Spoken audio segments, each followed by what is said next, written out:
Vintage classes में आपका स्वागत है। आज हम लोग 1784 के पिट्स इंडिया एक्ट के बारे में पढ़ेंगे। यद्यपि इसके पहले हमने 1773 के रेगुलेटिंग एक्ट के बारे में पिछली वीडियो में बता दिया है। 1773 से 1773 के बाद 1774 से 1783 के बीच भारत में हुई विभिन्न घटनाओं ने 1773 के रेगुलेटिंग एक्ट के कमियों को स्पष्ट कर दिया था।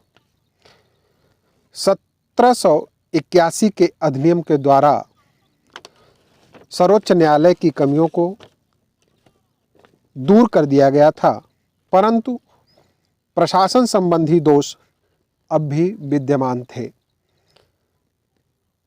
हुआ यह था कि बंबई और मद्रास की प्रेसिडेंसियों पर बंगाल के गवर्नर जनरल का पर्याप्त नियंत्रण न होने के कारण कंपनी को बहुत सारे अनावश्यक युद्धों में उलझना पड़ा था।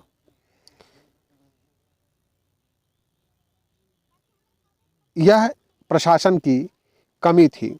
1781 और 82 में इंग्लैंड की संसद ने वारेन हेस्टिंग्स को वापस बुलाना चाहा, किंतु कंपनी के अंशधारकों की सभा ने इसका सफलतापूर्वक विरोध किया, तो वह जो है वारेन हेस्टिंग्स को वापस ना बुला सका। यह भी संसद की कमजोरी को स्पष्ट करता है। इससे यह स्पष्ट हो जाता है कि कंपनी पर संसद का पर्याप्त नियंत्रण नहीं था। अतः इन सारी कमियों को दूर करने के लिए 1773 के रेगुलेटिंग एक्ट में संशोधन करने की आवश्यकता महसूस हुई। इसलिए प्रधानमंत्री ने एक विधेयक प्रस्तुत किया जो 1784 में पारित कर दिया गया। इन्हीं प्रधानमंत्री के नाम पर ही उसका नाम पिट्स इंडिया एक्ट रखा गया। इस एक्ट के तहत सबसे पहला जो परिवर्तन किया गया वो यह था कि इस कंपनी के कार्य को दो भागों में विभाजित कर दिया गया। पहला कार्य व्यापारिक कार्य था, दूसरा कार्य राजनैतिक कार्य था। व्यापारिक कार्य को ज्यों का त्यों छोड़ दिया गया।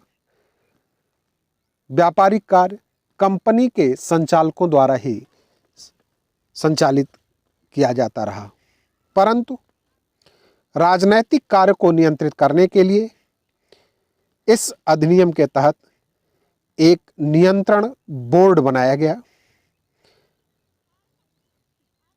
जो ब्रिटिश पार्लियामेंट का एक विभाग था। इस प्रकार भारत में द्वैध शासन का प्रारंभ हुआ। एक कंपनी का शासन अर्थात व्यापारिक शासन, दूसरा ब्रिटिश सरकार का शासन अर्थात राजनैतिक कार्यों पर ब्रिटिश सरकार का नियंत्रण बोर्ड के माध्यम से। भारत में जो कंपनी के राजनैतिक कार्यों को नियंत्रित करने के लिए एक नियंत्रण बोर्ड का गठन किया गया, उसमें 6 सदस्य थे। इस बोर्ड में एक सेक्रेटरी ऑफ स्टेट तथा एक वित्त मंत्री हुआ करते थे।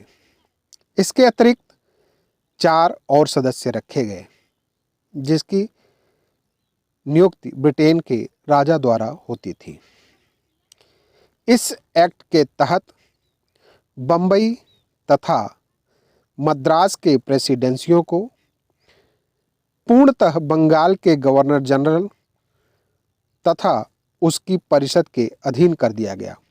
यद्यपि बंबई और मद्रास के प्रेसिडेंसियों को 1773 के रेगुलेटिंग एक्ट के तहत ही कलकत्ता के गवर्नर जनरल, बंगाल के गवर्नर जनरल के अधीन कर दिया गया था, परंतु उस समय यह अधीनता थोड़ा अपूर्ण थी। लेकिन 1784 के एक्ट के तहत इसको पूर्णतः बंगाल के गवर्नर जनरल के अधीन कर दिया गया।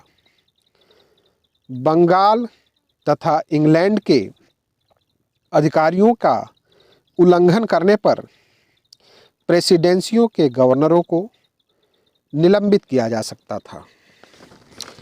इस प्रकार ब्रिटिश सरकार ने कंपनी के राजनैतिक कार्यों पर नियंत्रण किया। इस अधिनियम के तहत कार्यकारी पार्षदों की संख्या को भी 3 कर दिया गया, जिसमें एक मुख्य सेनापति था, अर्थात सेनापति को लेकर 3 सदस्य हुआ करते थे। इसके पहले 4 सदस्य थे जो गवर्नर जनरल की सहायता के लिए थे। इसके बाद पिट्स ने 1786 का एक्ट पारित किया। पिट्स ने 1786 में जो अधिनियम पारित किया, उसका मुख्य जो उद्देश्य था वह कॉर्नवालिस को भारत के गवर्नर जनरल के पद के लिए तैयार करना। यह एक प्रमुख उद्देश्य था उसका। इस अधिनियम के तहत अर्थात 1786 के अधिनियम के तहत मुख्य सेनापति की शक्तियां भी गवर्नर जनरल में निहित कर दी गई। एक प्राविधान यह भी किया गया।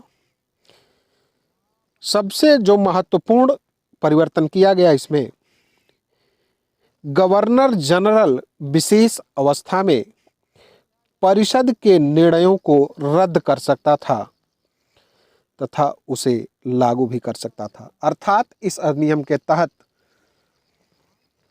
गवर्नर जनरल को परिषद के निर्णय को रद्द करने का अधिकार प्राप्त हुआ।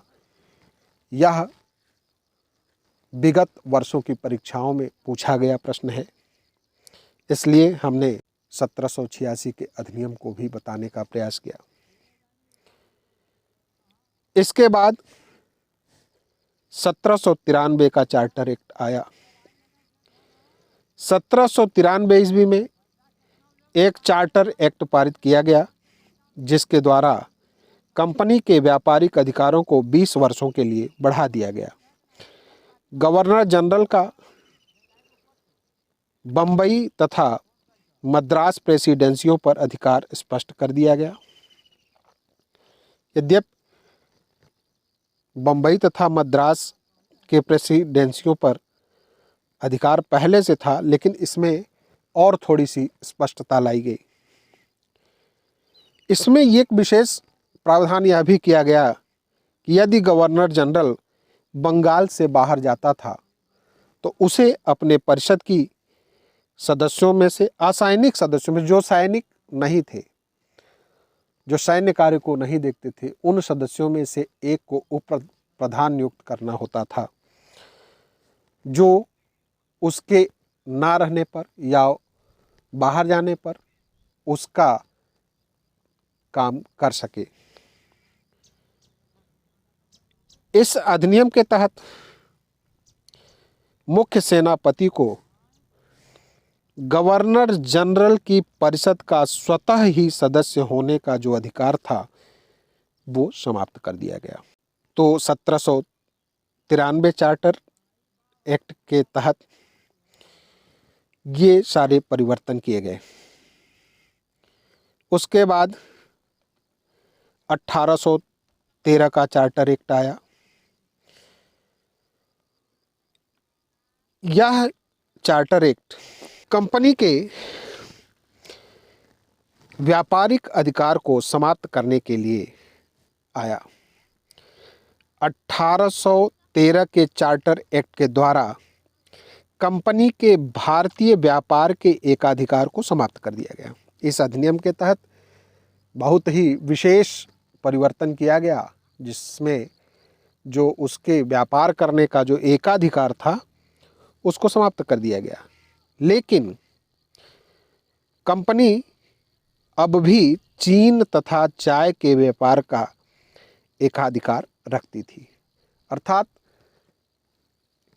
चीन तथा चाय के व्यापार पर उसका अधिकार अब भी था।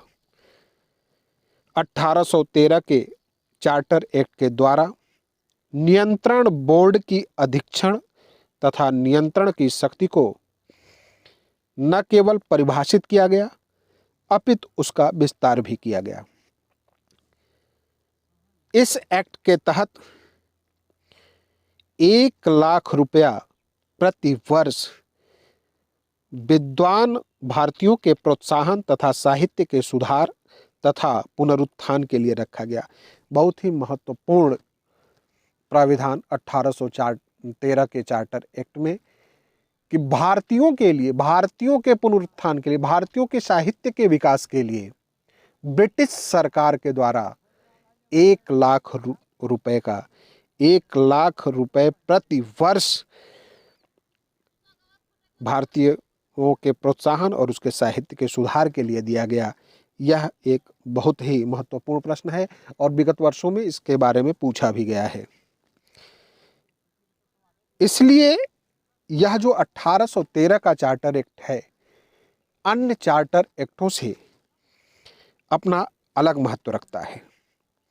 इस तरह से इस वीडियो में हम लोगों ने 1784, 1786 तथा 1793 एवं 1813 के चार्टर एक्ट के बारे में अध्ययन किया। आगे का जो चार्टर एक्ट है उसके बारे में हम अगली वीडियो में देखेंगे।